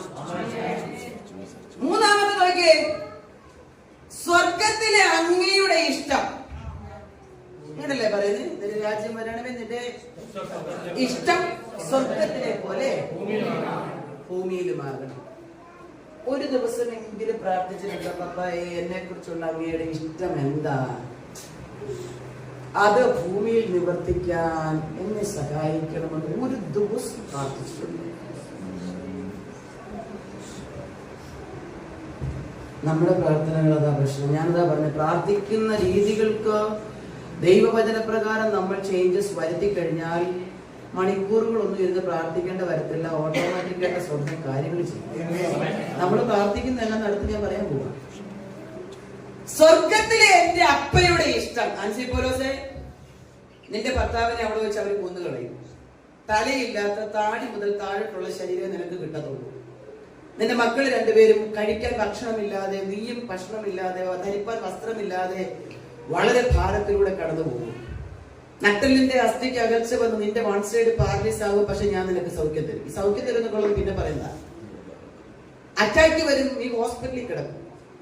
ഈ കാര്യങ്ങളെല്ലാം സ്വർഗത്തിലെ ആരുടെ ഇഷ്ടമാ? കാലുവേദനയ്ക്ക് കരയുമ്പോ ഓർത്തോണം, പോയി മൊത്തം പോയി. മനസ്സിലാകുന്നുണ്ടോ ഞാൻ പറയുന്നത്? മക്കളെ, നമ്മുടെ ജീവിതത്തിൽ ഒരു തലയിലെ മുടി പോലും പൊഴിയുന്നുണ്ടെങ്കിൽ, അപ്പൻ അറിയുന്നുണ്ടെങ്കിൽ, നാം കടന്നു വരുന്ന വഴികളും അനുഭവിക്കുന്ന വേദനകളും പ്രതിസന്ധികളും നാഥൻ അറിയില്ലയോ? അങ്ങനെയെങ്കിൽ എന്തുകൊണ്ട് പ്രാർത്ഥിച്ചുകൂടാ? സ്വർഗത്തിലെ അങ്ങയുടെ ഇഷ്ടം ഭൂമിയിൽ എന്റെ മേൽ നിറവേറട്ടെ. മനസ്സിലാകുന്നുണ്ടോ ഞാൻ പറയുന്ന കാര്യം നിങ്ങൾക്ക്? എനിക്കിഷ്ടം എല്ലായിടത്തും പറയുന്നത് ഇന്നോവ ക്രിസ്റ്റയാണെന്ന് ഇരിക്കട്ടെ. വണ്ടികളെ കുറിച്ചൊക്കെ അറിയാവുന്നവരാണല്ലോ, പ്രത്യേകിച്ച് ആണുങ്ങൾ, പിള്ളേർ എക്സ്പെഷ്യലി. എനിക്ക് ഇന്നോവ ക്രിസ്റ്റ ആണെന്നിരിക്കട്ടെ എന്റെ ഇഷ്ടം. പക്ഷെ എനിക്ക് വണ്ടി ഓടിക്കാൻ അറിയത്തില്ല. ലൈസൻസ് കിട്ടിയതേ ഉള്ളൂ. 800 ഓടിക്കാനുള്ള ബാലൻസ് പോലും എനിക്ക് ഇല്ല. ഞാൻ ചോദിക്കുന്നത് എന്താ? അപ്പന്മാര്, നല്ല അപ്പന്മാർ ആരെങ്കിലും വാങ്ങിച്ചു കൊടുക്കുമോ? ഓഹോ, നിങ്ങൾ ചിരിക്കുവാണ്. വാങ്ങിച്ചു കൊടുക്കുമോ അച്ഛാ? ഇല്ലെന്നാ. എടാ 800 എടുത്താൽ നീ ആദ്യം കൈ ഒന്ന് തെളിയ. ഈ വഴി, ഇവിടുത്തെ വഴികളൊക്കെ ഭയങ്കര പ്രയാസം അറിയാം. ട്രാഫിക് റൂൾസുകളും ഒരു റൂളും നോക്കാതെ വരുന്നവരും ഒക്കെ ഉണ്ട്. അവരുടെ നടുവിൽ നിനക്ക് നന്നായിട്ട് ഓടിക്കണമെന്ന് നീ ആദ്യം 800 പഠിക്കും. നിന്റെ കൈ തെളിഞ്ഞെന്ന് തോന്നി കഴിയുമ്പോൾ ഞാൻ നിനക്ക് അടുത്ത ലെവലിലുള്ള വണ്ടി വാങ്ങിച്ചു തരാം. അല്ലെ നമുക്ക് പിന്നീട് നോക്കാം. ഇതല്ലേ അപ്പം പറയുള്ളൂ. പക്ഷെ ഞാൻ 10 പേരുടെ അടുത്ത് ചെല്ലും. ഇന്നോവ ക്രിസ്റ്റോ പറഞ്ഞോ ദൈവം, ഇന്നോവ ക്രിസ്റ്റോ പറഞ്ഞോ ദൈവം, ഇന്നോവ ക്രിസ്റ്റോ പറഞ്ഞോ ദൈവം. 10 പ്രവാചകന്മാരെ വിളിച്ച് ആര് ഇന്നോവ ക്രിസ്റ്റ പറയുന്നോ അവിടെ മനസ്സിലാകുന്നുണ്ടോ? അപ്പം നമുക്ക് ഇത് പ്രാർത്ഥിക്കാൻ റൈറ്റ്സ് ഇല്ല. അങ്ങയുടെ ഹിതമെന്നിൽ. ഭൂമിയിലെ ഒരപ്പൻ നമുക്ക് വേണ്ടി അത്രയും കരുതുന്നുണ്ടെങ്കിൽ സ്വർഗസ്ഥനായ പിതാവ് മൊത്തം പൊളിഞ്ഞെന്ന് എനിക്കറിയാം. ഉപവാസ പ്രാർത്ഥന 1ാമത്തെ ദിവസമല്ലേ, പ്രാർത്ഥന നമുക്ക് അങ്ങോട്ട് പഠിക്കാം. കാരണം ഈ ഉപവാസ പ്രാർത്ഥന ഈ പന്തളം നിങ്ങളുടെ കൈ തരും ദൈവം. അപ്പൊ 3ാമത് ദൈവം ആഗ്രഹിച്ചത് സ്വർഗത്തിലെ അപ്പന്റെ ഇഷ്ടം ഭൂമിയിൽ നിറവേറ്റുന്നവരായി നാം മാറണം. ഈ പ്രാർത്ഥനയാ ശിഷ്യന്മാരോട് പറഞ്ഞു കൊടുത്താൽ നിങ്ങൾ ഇവണ്ണം പ്രാർത്ഥിപ്പീ. എന്താ പ്രാർത്ഥിക്കേണ്ടത്? സ്വർഗസ്ഥനായ ഞങ്ങളുടെ പിതാവേ, അങ്ങയുടെ നാമം എന്നിലൂടെ ഭൂമിയിൽ വിശുദ്ധീകരിക്കപ്പെടണം. അങ്ങയുടെ രാജ്യം എന്നിലൂടെ നീതിയും സമാധാനവും പരിശുദ്ധാത്മാവും സന്തോഷവുമായി ഞങ്ങളുടെ നടുവിൽ വസിക്കണം. 3, അങ്ങയുടെ ഇഷ്ടം, എന്റെ ഇഷ്ടമല്ല, അങ്ങയുടെ ഇഷ്ടം സ്വർഗത്തിലെ പോലെ ഭൂമിയിലും എന്റെ ജീവിതത്തിൽ നടക്കുമോ? അല്ലേ? നടക്കണം. അതായിരിക്കണം പ്രാർത്ഥന. നമ്മുടെ പ്രാർത്ഥന എങ്ങനെയാന്ന് കൂടെ പറഞ്ഞിട്ട് ഞാൻ ഏലിയാവിന്റെ അടുക്കലോട്ട് പോകാം. എന്താ നമ്മുടെ പ്രാർത്ഥന? അടുത്ത സെന്റൻസ്, അന്നന്ന് വേണ്ടുന്ന ആധാരം അതേ തൂങ്ങി നമ്മൾ 1 മണിക്കൂർ പ്രാർത്ഥിക്കും. അല്ല ഇല്ലയോ? നിങ്ങളെല്ലാരും എന്റെ കൂടെ ഉണ്ടോ? ഉണ്ടെങ്കിൽ കരം ഉയർത്തി കർത്താവിനെ വിശ്വസിക്കുക. മക്കളെ, നമ്മുടെ ജീവിതത്തിൽ വരുന്ന ആ മിസ്റ്റേക്സ് ഒന്ന് മാറ്റി പിടിച്ചാൽ ഒറ്റ പ്രാർത്ഥനയ്ക്ക് തീ ഇറക്കി ഏലിയാവിന്റെ സമനായി മാറും നമ്മൾ. അടുത്ത പ്രാർത്ഥന, അന്നന്ന് വേണ്ടുന്ന ആഹാരം ഞങ്ങൾക്ക്. കാരണം കടക്കാരോട് ക്ഷമിക്കുന്നൊക്കെ പോട്ടെ, അതുണ്ടെങ്കിലല്ലേ പ്രശ്നമുള്ളൂ. Praise the lord. ഈ ഒരു സെന്റൻസ് നോക്കി ഇത് വെച്ച് പ്രാർത്ഥിക്കും. എന്റെ കുഞ്ഞിന്റെ അഡ്മിഷൻ, എന്റെ വീടിന്റെ പണി, എന്റെ വീടിന് എനിക്ക് പുതിയ വണ്ടി, ജോലിയുടെ കയറ്റം, സ്ഥാനക്കയറ്റം, സാലറി ഇൻക്രിമെന്റ്, എന്തും പറഞ്ഞാൽ എന്തൊക്കെ ഈ ഭൂമിയിൽ നമ്മുടെ ജീവിതത്തിൽ ആവശ്യമുണ്ട് അത് മുഴുവനും അടുത്ത 1 മണിക്കൂർ നമ്മള് മിണ്ടുന്നില്ല. നിങ്ങൾ എനിക്കൊന്നും പറഞ്ഞിട്ട് എന്റെ മുഖത്തിന് ഭാവമാറ്റം ഉണ്ടോ? പിന്നെ നിങ്ങൾ ഇതിനെ മാറും. 1 മണിക്കൂർ പറയേണ്ട കാര്യങ്ങൾ മുഴുവൻ പറഞ്ഞു തീർന്നിട്ട് മൊത്തം പറഞ്ഞു എന്ന് തോന്നുമ്പോ നമ്മൾ പറയാം യേശുവിന്റെ നാമത്തിൽ തന്നെ. ഇതാ ഈ 4ാമത്തെ സെന്റൻസിൽ കറങ്ങിയ നമ്മുടെ പ്രാർത്ഥന. മക്കളെ, വചനം പറയുന്നു, മുമ്പേ അവന്റെ രാജ്യവും നീതിയും അന്വേഷിപ്പേ. ഇത് തന്നെ കർത്താവ് ആദ്യം പറഞ്ഞ രാജ്യവും നീതി. നിന്റെ രാജ്യം വരണമേ, നിന്റെ ഇഷ്ടം വരണമേ, നിന്റെ നാമം വിശുദ്ധീകരിക്കപ്പെടണമേ. അത് തന്നെ അവിടെ പറഞ്ഞിരിക്കുന്നു. മുമ്പേ അവന്റെ രാജ്യം, ദൈവരാജ്യം വരാൻ പ്രാർത്ഥിക്കുക. ദൈവത്തിന്റെ നാമം നിങ്ങളോട് വിശുദ്ധീകരിക്കപ്പെടാൻ പ്രാർത്ഥിക്കുക. ദൈവത്തിന്റെ ഇഷ്ടത്തിന് വേണ്ടി നിന്നെ തന്നെ ഏൽപ്പിക്കുക. ബാക്കി കാര്യങ്ങൾ സ്വർഗം. ഏലിയാവിന്റെ പ്രാർത്ഥന ഇവണമായിരുന്നു. എന്താ പ്രാർത്ഥിച്ച ഏലിയാവ്? ദൈവമേ, ഞാൻ നിന്റെ ദാസൻ എന്ന് പറഞ്ഞാൽ എന്നിലൂടെ നിന്റെ നാമം എന്ത് ചെയ്യണം? വെളിപ്പെടണം, നവീകരിക്കപ്പെടണം. നീ പറഞ്ഞിട്ടാ ഞാൻ ഇത് മുഴുവൻ ചെയ്തതെന്നും അർത്ഥം എന്താ? നിന്റെ രാജ്യം വരണം, നിന്റെ ഇഷ്ടമാ ഞാൻ ചെയ്യുന്നത് ഇവരറിയണം. മനസ്സിലാകുന്നുണ്ടോ മക്കളെ? ദൈവമേ, ഞാൻ നിന്റെ ദാസൻ എന്ന് പറഞ്ഞാൽ നിന്റെ നാമം എന്നിലൂടെ വിശദീകരിക്കപ്പെടണം. നീ പറഞ്ഞിട്ടാ ഞാനിതെല്ലാം ചെയ്യുന്നതെന്ന് ഇവരറിയണം. എന്ന് പറഞ്ഞാൽ എന്താ? നിന്റെ ഇഷ്ടമാണ് ഇതെന്ന് അറിയണം. ആകാശത്ത് നിന്ന് തീ ഇറക്കണം. മനസ്സിലാകുന്നുണ്ടോ? 30 സെക്കൻഡ് വരുന്ന പ്രാർത്ഥനയ്ക്കകത്ത് നാമം, രാജ്യം, ഇഷ്ടം, ഇത് മൂന്നും വന്നു കഴിഞ്ഞപ്പോൾ ഓട്ടോമാറ്റിക്കായിട്ട് സ്വർഗത്തിന് തീയാണ്.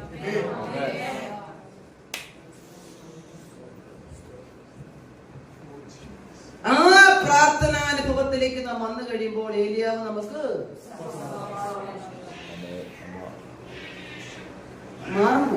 മാറണം. നിങ്ങൾ 1 മണിക്കൂർ പ്രാർത്ഥിക്കണം. എന്തൊക്കെയാ? ഈ 3 കാര്യം മാത്രം. ഈ ഭൂമിയിൽ അഴിഞ്ഞു പോകുന്നതും ഈ ഭൂമിയിൽ നിങ്ങൾക്ക് ഭൗതികമായി വേണ്ട സാധനങ്ങളെല്ലാം അങ്ങോട്ട് മാറ്റി വെക്കണം. ആ ലിസ്റ്റ് ചുരുട്ടി മാറ്റി വെക്കണം. എന്നിട്ട് ഈ 3 കാര്യത്തിന് വേണ്ടി പ്രാർത്ഥിച്ച്, അപ്പാ, അങ്ങയുടെ നാമം എന്നിലൂടെ മഹത്വീകരിക്കപ്പെടണം, അങ്ങയുടെ രാജ്യം ഞങ്ങളുടെ നടുവിൽ വരണം, അങ്ങയുടെ ഇഷ്ടം സ്വർഗത്തിലെ പോലെ ഭൂമിയിൽ നിറവേറ്റാൻ എന്നെ തെരഞ്ഞെടുക്കണം, അതിനൊരു കൃപ എനിക്ക് തരണമെന്ന് ഈ 3 കാര്യം നിങ്ങൾ പ്രാർത്ഥിച്ചു കഴിയുമ്പോൾ ഓട്ടോമാറ്റിക്കായിട്ട് ചുരുട്ടി മാറ്റി വെച്ചിരിക്കുന്ന സകല വിഷയത്തിന് ദൈവം മറുപടി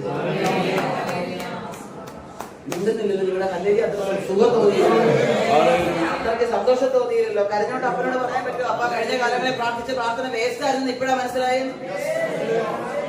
കഴിഞ്ഞ കാലങ്ങളിൽ ഞാൻ പ്രാർത്ഥിച്ച പല വിഷയത്തിനും മറുപടി ലഭിക്കാത്തതിന്റെ കാര്യം ഇന്നതായിരുന്നു ഇപ്പഴാ മനസ്സിലായി പറയാൻ പറ്റുന്നുണ്ടോ? അത് പറഞ്ഞാൽ ഉപവാസ പ്രാർത്ഥന സക്സസ്.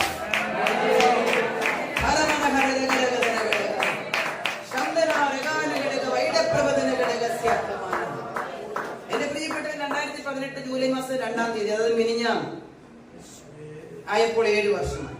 മിനിഞ്ഞാന്നായപ്പോ അന്ന് ഞാൻ മേലുകാവി പ്രസംഗിക്കാൻ പോയിരുന്നു. തൊടുപുഴയിൽ മേലുകാവ് 2.5 മണിക്കൂർ ഇവിടുന്ന് വണ്ടി ഓടിച്ച് പോയി പ്രസംഗിച്ചു. തിരിച്ച് 2.5 മണിക്കൂർ വണ്ടി ഓടിച്ച് വീട്ടിൽ വന്നു. മിനിഞ്ഞാന്ന് 7 വർഷമായി. മക്കളെ, കർത്താവിന്റെ മുമ്പിൽ സാക്ഷിയായി നിന്നുകൊണ്ട് ഈ വിശുദ്ധ സ്ഥലത്ത് നിന്ന് പറയാം, എന്റെ അപ്പന്റെ കൃപയ്ക്ക് വേണ്ടി അല്ലാതെ ഒന്നിനും പ്രാർത്ഥിപ്പാൻ എന്റെ അപ്പൻ എന്നെ സഹായിച്ചിട്ടില്ല. ആവശ്യങ്ങളില്ലാഞ്ഞിട്ടല്ല, സകലരാലും ഉപേക്ഷിക്കപ്പെട്ടു, സകലരാലും മാറ്റി നിർത്തപ്പെട്ടു. 18 വയസ്സ് പ്രായമുള്ള 2 പെൺമക്കളെയും 2 കൈക്കകത്ത് ചേർത്ത് പിടിച്ച്, കർത്താവേ, ഞങ്ങൾ എങ്ങനെ മുന്നോട്ട് പോകുമെന്ന് ചിന്തിച്ച് നെടുവീർപ്പിട്ട സമയങ്ങളുടെ നടുവിൽ പ്രാർത്ഥിച്ച വാക്കിത, അപ്പാ, കൃപ വേണം. ഭക്ഷണത്തിന് വകയില്ലാതെ, ഉടുക്കാൻ വസ്ത്രമില്ലാതെ, കാലിലിടാൻ ചെരുപ്പില്ലാതെ, വാടക കൊടുക്കാൻ നിവൃത്തിയില്ലാതെ, കടം വാങ്ങിച്ച് 3300 സംതിങ് രൂപയ്ക്ക് കടം വാങ്ങിച്ച കടയിൽ പൈസ കൊടുക്കാനില്ലാതെ ഏതാണ്ട് 3.5 മണിക്കൂറിലധികം കടയുടെ വാതിൽക്കൽ പിടിച്ചു നിർത്തി പൈസ തന്നിട്ട് പോയാൽ മതിയെന്ന് പറഞ്ഞു. ആ 3.5 മണിക്കൂർ കടയിൽ വന്നവരോട് മുഴുവനും പറഞ്ഞു, വാങ്ങിച്ച് തിന്നിട്ട് തരാതിരിക്കുകയാണ്. അത്ര വലിയ അപമാനം ജീവിതത്തിൽ സഹിച്ചപ്പോഴും പ്രാർത്ഥിച്ച വാക്ക്, കൃപ വേണം അപ്പാ, കൃപ വേണം അപ്പാ, കൃപ വേണം അപ്പാ. സ്വർഗസ്ഥനായ എന്റെ അപ്പച്ചൻ, എന്റെ അപ്പൻ, എന്റെ കർത്താവ്, എന്റെ പ്രാണപ്രിയൻ, എന്റെ മണവാളൻ തന്റെ പിതാവിനോട് പറഞ്ഞു, എങ്കിലും എന്നെ ഇഷ്ടമല്ല, അങ്ങയുടെ ഇഷ്ടം നിറവേറണം എന്നിലൂടെ. ഞാൻ വേദന സഹിക്കുന്നത് അപ്പയ്ക്ക് ഇഷ്ടമെങ്കിൽ അതങ്ങനെ ആയിക്കോട്ടെ. നല്ല ആ സമർപ്പണത്തിന്റെ അർത്ഥം. യശയ്യാപ്രവചനം 53-ാം അധ്യായത്തിൽ പറഞ്ഞു, തന്റെ പുത്രനെ കാണാൻ കഴിയാതെ വണ്ണം പിതാവ് മുഖം തിരിച്ചു കളഞ്ഞു. അത്ര അതികഠിനമായ വേദന അനുഭവിക്കുവാൻ സ്വന്തം പുത്രനെ വിട്ടുകൊടുത്തപ്പോഴും അതിവേദനയുടെ നടുവിലും ശരീരമാസകരം ഇടിച്ചു നുറുക്കിയ വേദനയുടെ നടുവിലും എന്റെ അപ്പൻ, എന്റെ പ്രാണപ്രിയൻ, എന്റെ നാഥൻ പ്രാർത്ഥിച്ചു, അപ്പാ, എന്റെ ഇഷ്ടമല്ല, അങ്ങയുടെ ഇഷ്ടം ഞാൻ തകർക്കപ്പെടണമെന്നുള്ളതെങ്കിൽ അതിന് ഞാൻ എന്നെ തന്നെ സമർപ്പിക്കുന്നു. മാറട്ടെ മക്കളെ നമ്മുടെ പ്രാർത്ഥനയുടെ സ്റ്റൈല്, മാറട്ടെ മക്കളെ നമ്മുടെ സമർപ്പണത്തിന്റെ സ്റ്റൈല്, മാറട്ടെ മക്കളെ നമ്മുടെ ആത്മീയ ജീവിതത്തിന്റെ സ്റ്റൈല്. നമ്മുടെ ജീവിതത്തിനകത്തല്ല പ്രാർത്ഥന വേണ്ടത്, നമ്മുടെ ജീവിതം പ്രാർത്ഥനയായി മാറണം. നമ്മുടെ ജീവിതം പ്രാർത്ഥനയായി മാറണം. ഉത്തമകൾ കൈവേറ്റത്തിനെ കുറിച്ച് ദൈവം ആഗ്രഹിക്കുന്നത് നീ ജീവിക്കുമ്പോൾ പ്രാർത്ഥിച്ചു എന്നല്ല, നിന്റെ ജീവിതം പ്രാർത്ഥനയായിട്ട് മാറട്ടെ. ഞാൻ എഴുതി ഗ്യാരണ്ടി എന്ന് പറയാം. അങ്ങനെയെങ്കിൽ ഒരു സാഹചര്യത്തിലും നീ വീട് പോകാൻ എന്റെ ദൈവം അനുവദിക്കുന്നില്ല, നീ പട്ടുപോകാൻ എന്റെ ദൈവം സമ്മതിക്കുന്നില്ല.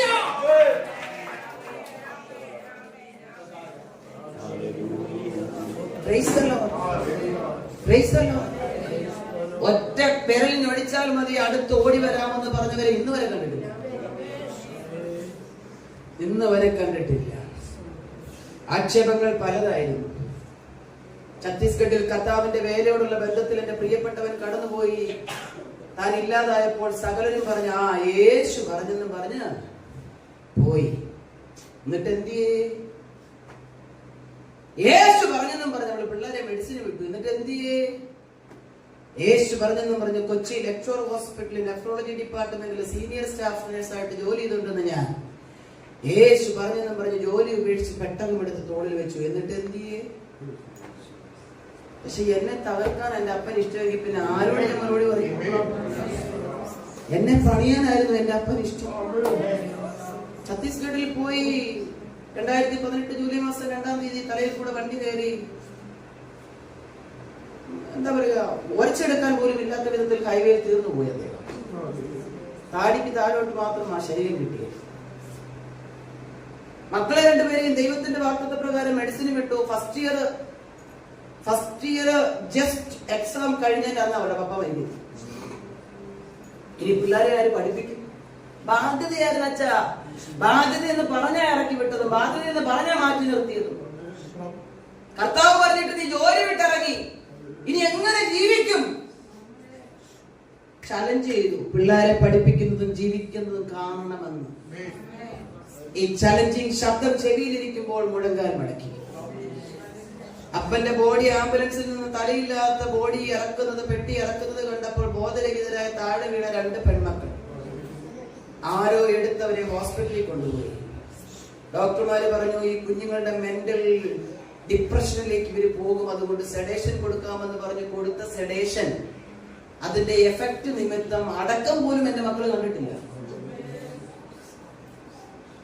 ബോധം വീഴുന്നതിന് മുമ്പ് ആ കുടുംബത്തിൽ ഇറങ്ങേണ്ട വന്നു ഞങ്ങൾക്ക്. ഈ ഇഞ്ചക്ഷന്റെ എഫക്റ്റിൽ അർദ്ധമയക്കത്തിൽ കിടക്കുന്ന 2 പെൺമക്കളെ തലയെടുത്ത് മടിയിൽ വെച്ച് അലറിക്കരഞ്ഞ രാത്രിയിൽ ഞാൻ ചോദിച്ചു, പപ്പാ അപ്പാ എന്തിനിങ്ങനെ സംഭവിച്ചതെന്നോ എന്തിനെന്റെ ജീവിതത്തിൽ ഇങ്ങനെ വന്നെന്ന് ചോദിക്കാൻ ഞാൻ ആളല്ല. പക്ഷെ ഇന്ന് രാത്രി എനിക്കൊരു വാക്കു വേണം മുന്നോട്ട് ജീവിക്കാൻ.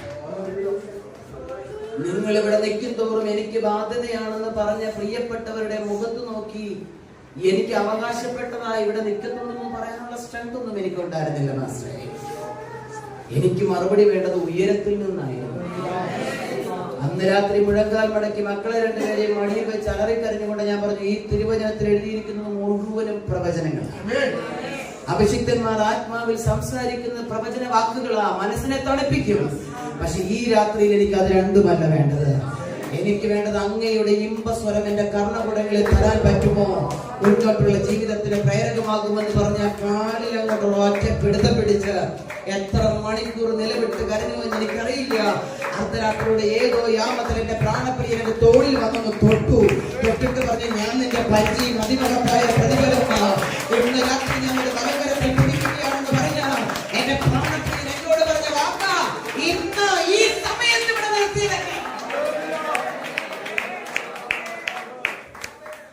ആരുടെയും സഹായത്തിലോ സപ്പോർട്ടിലോ റെക്കമെൻഡേഷനോ അല്ല എന്റെ പ്രാണപ്രിയൻ എന്നെ ഇവിടം വരെ കൊണ്ടുവന്നത്. അവൻ എന്റെ കരത്തിൽ പിടിച്ചതുകൊണ്ട് നെഞ്ചത്ത് കൈവച്ച് പറയാൻ പറ്റും, എന്റെ അപ്പനല്ലാതെ ആരും എനിക്ക് റെക്കമെൻഡ് ചെയ്തിട്ടില്ല, എന്റെ അപ്പനല്ലാതെ ആരും എന്നെ പ്രൊമോട്ട് ചെയ്തിട്ടില്ല, എന്റെ അപ്പനല്ലാതെ ആരും എന്റെ കരത്തിൽ പിടിച്ചിട്ടില്ല. ഇന്ന് പകൽക്കാലം ഈ സഭയുടെ നടുവിൽ നിൽക്കുമ്പോൾ എനിക്ക് ആത്മാവിൽ പറയാൻ പറ്റും, മുഴുവൻ മഹത്വത്തിനും യോഗ്യൻ, മുഴുവൻ ആരാധനയ്ക്കും യോഗ്യൻ, മുഴുവൻ നന്ദിക്കും യോഗ്യൻ, മുഴുവൻ മാനത്തിനും യോഗ്യൻ, ഉയരത്തിൽ വസിക്കുന്ന എന്റെ അരിമുഖ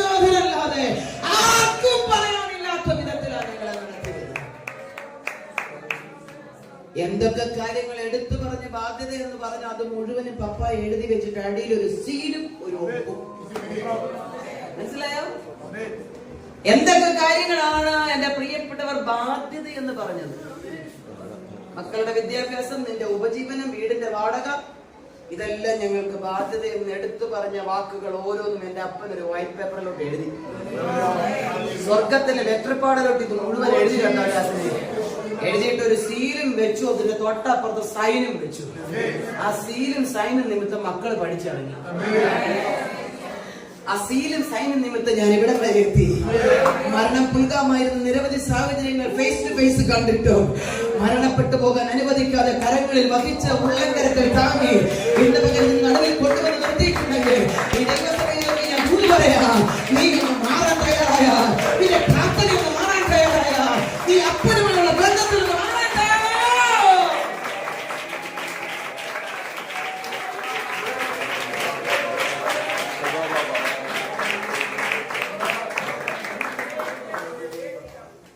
മാറ്റുമക്കളെ, മാറ്റുക. നമ്മുടെ ജീവിതം പ്രാർത്ഥനയാവട്ടെ. നമ്മൾ തന്നെ ഒരു പ്രാർത്ഥനയാവട്ടെ. അപ്പന്റെ ക്രൂശിന്റെ ചുവട്ടിലോട്ട് ചെല്ല, കണ്ണുനീരോടെ പറ, എനിക്ക് ലോകത്തൊന്നും വേണ്ട, കൃപ മതിയപ്പ. എനിക്ക് ലോകത്തൊന്നും വേണ്ട, അങ്ങ് മതിയപ്പ. ആരൊക്കെ എന്നെ വിട്ടിട്ട് പോയാലും അങ്ങനെ വിടാതിരുന്നാൽ മതി. കല്യാണം പറയാ, ആരൊക്കെ എന്നെ വിട്ടിട്ട് പോയാലും അങ്ങനെ കൂടെ മതി. എനിക്ക് അങ്ങ് മതിയപ്പ.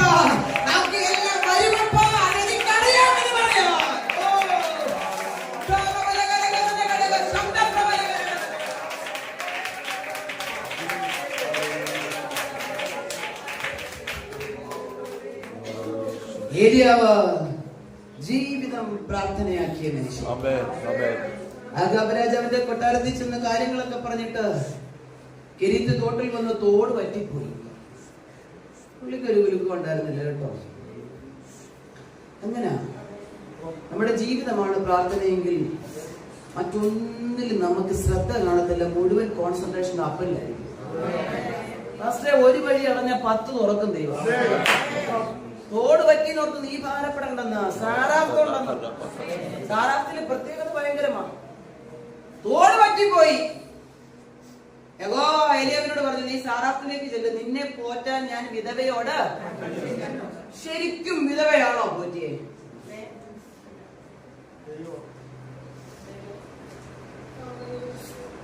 ദൈവമാണ്. പക്ഷെ ഏലിയാവിനെ പോറ്റിയത് വിധവയാണോ? അല്ലെന്ന് തെളിയിക്കാം. പറഞ്ഞു തരാതെ പോകുന്നത് ശരിയല്ലേ? ഇന്ന് രാത്രി അപ്പം വന്നാൽ ഇത് ബാക്കി ഫില്ല് ചെയ്യാൻ നമുക്ക് പറ്റത്തില്ല. അതുകൊണ്ട് പറയുന്ന കാര്യങ്ങൾ പൂർത്തീകരിച്ചൊക്കെ പോവാണെങ്കിൽ കുഴപ്പമില്ല. നിന്നെ പോറ്റാൻ സാറാഫിലെ വിധവയോട് ഞാൻ കൽപ്പിച്ചിട്ടുണ്ട്, നീ അങ്ങോട്ട് പോകാൻ പറഞ്ഞു. എഴുന്നേറ്റ് ഏലിയാവ് ചെന്നപ്പോ അമ്മച്ചി വിറക് കറക്കിക്കൊണ്ടിരിക്കുക. ഏലിയാവ് പറഞ്ഞു, ഇച്ചിരി വെള്ളം എനിക്ക് കുടിക്കാൻ തരണം. അവള് പോകാൻ തുടങ്ങിയപ്പോ ഏലിയാവ് പെട്ടെന്ന് പറഞ്ഞു, ഒരു ചെറിയ അപ്പം കൂടെ. ഉടനെ അവള് പറഞ്ഞു, എന്റെ പൊന്നു മനുഷ്യ, നിനക്ക് വെളിപ്പാടില്ലയോ? ഇതൊന്നും ചോദിച്ചില്ല അവള്. മനസ്സിലാവുന്നുണ്ടോ? ഈ പ്രാർത്ഥിച്ചിട്ട് മനസ്സിലാകത്തില്ലയോ? മേലി പ്രവൃത്തികൾ ഒന്നും ചോദിച്ചില്ലെന്നാ. അവളോട് ഏലിയാവിനോട് പറഞ്ഞു, എന്റെ പൊന്ന് ദൈവപുരുഷനെ, ഇത്തിരി അത് കഴിച്ചിട്ട് ചാകാതിരിക്കോ ഞങ്ങള്.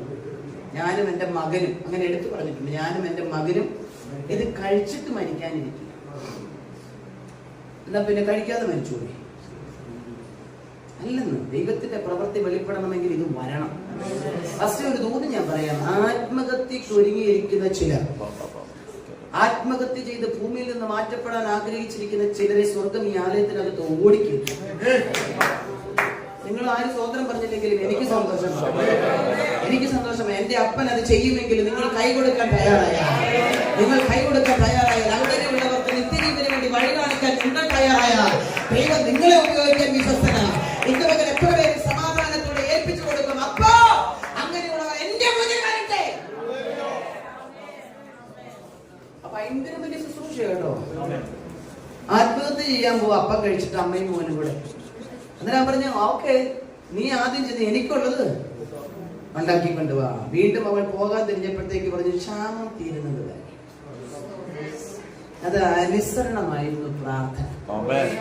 ക്ഷാമം തീരുന്നത് വരെ നിന്റെ കലത്തിലെ മാവും കുറയത്തില്ല, നിന്റെ ഭരണിയിലെ എണ്ണയും കുറയത്തില്ല. അവിടെ എഴുതിയിരിക്കുന്ന വാക്യം ഇങ്ങനെയുണ്ട്. നിങ്ങൾ ഇന്ന് വായിച്ചു നോക്കണേ. 1 രാജാക്കന്മാർ 17, 18, 19 അധ്യായങ്ങൾ വായിക്കണം. അതിനകത്ത് എഴുതിയിട്ടുണ്ട്, ക്ഷാമം കഴിയുന്നത് വരെ അവളും മകനും അവളുടെ വീട്ടുകാരും അപവർത്തി കഴിച്ചു. അപ്പൊ ആരാരെയാ പോറ്റിയേ? നീ ചെല്ലുന്നിടത്ത് അനുഗ്രഹമായി. മനസ്സിലായോ? നീ ഒരു പ്രാർത്ഥനാ മനുഷ്യനാണെങ്കിൽ, നീ ഒരു പ്രാർത്ഥനാ വ്യക്തിയാണെങ്കിൽ, നിന്റെ ജീവിതമാണ് പ്രാർത്ഥനയെങ്കിൽ നീ ചെന്ന ആരുടെ തലയിൽ കൈവച്ച് അനുഗ്രഹിക്കണ്ട.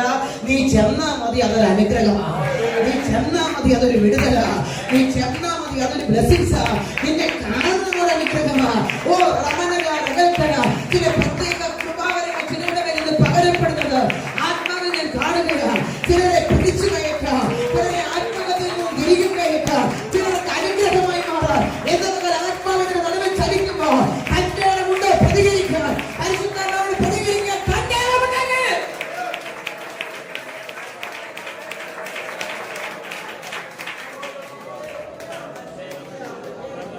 എന്നോട് ദൈവാത്മാവ് പറയുന്നത് ഇതിനകത്തൊന്ന് കർത്താവ് ചിലരെ പുറത്തിടും. എന്തിനാണെന്നറിയോ? ആത്മഹത്യ ചെയ്യാനിരിക്കുന്നവരെയും സമാധാനമില്ലാതെ അലയുന്നവരെയും പിടിച്ചോണ്ട് വരാൻ.